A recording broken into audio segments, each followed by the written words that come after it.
We talked earlier today with GM President Mark Royce about how the Lyriq fits into GM's ambitious EV plans overall and how the war in Ukraine may affect those plans. Four things here that I want takeaways here for what we're doing. Number one, we're doing, General Motors and Cadillac are doing EVs fast, and high demand car behind me here, the Lyriq. We moved it ahead 9 months, so we're going into production here. Very excited about it. Number two, we really have Ultium as a differentiator here. We've spent $4.3 billion in this plant to do both the assembly side of it and the Ultium cell site, which is right out back being built.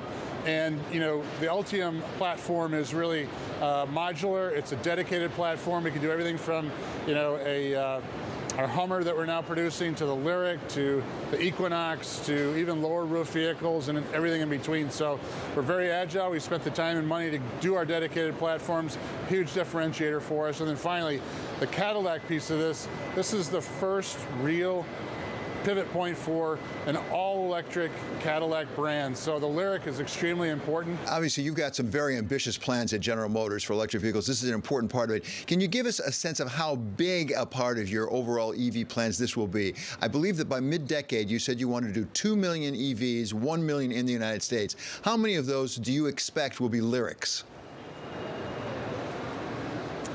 We haven't gone out with the volume projections here, but I can tell you we're bringing the whole Ultium cell production, Lordstown first, Spring Hill second, and then we go, and as you know, we've announced our Lansing Ultium plant, and so we're continually rolling up that production, but we haven't given any volume predictions here on Lyriq quite yet. This is a very special vehicle.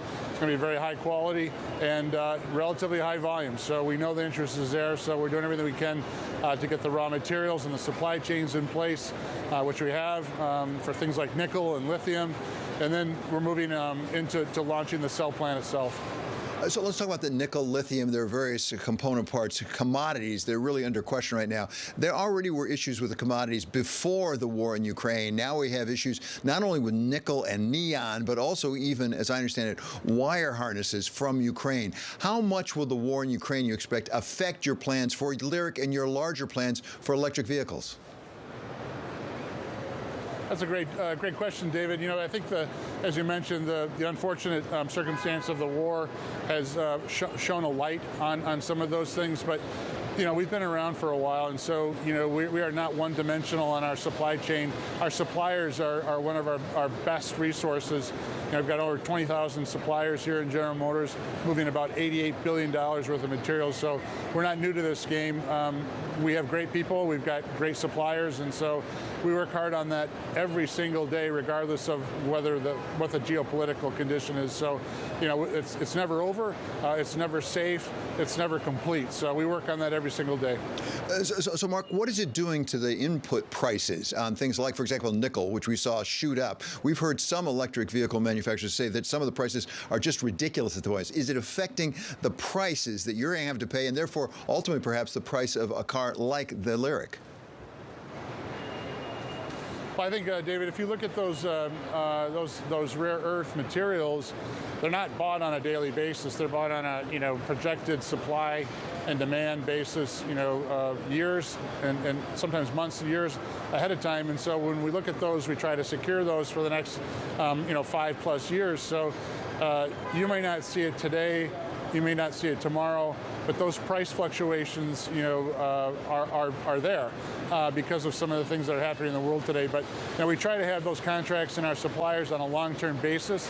We always have. So I think it's a little different than gas prices, which are a little more episodic in nature when you look at the price of crude oil.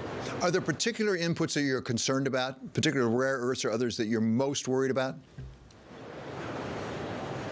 I think we're worried about all of them, but I think the nice thing is we have our battery chemistry is vertically integrated in General Motors, so we can do very, very quick turns and be very agile with actually making coupons of our cells on site in Warren, Michigan, testing those, going back and forth on the anode and cathode, and for instance, we've reduced the amount of cobalt by 70% here from the previous gen chemistry. So I think there's a combination of things that we're doing to get out of using as many of those rare earth materials that we're doing today in typical lithium configuration for ourselves. But I think everything is really being looked at under a microscope right now.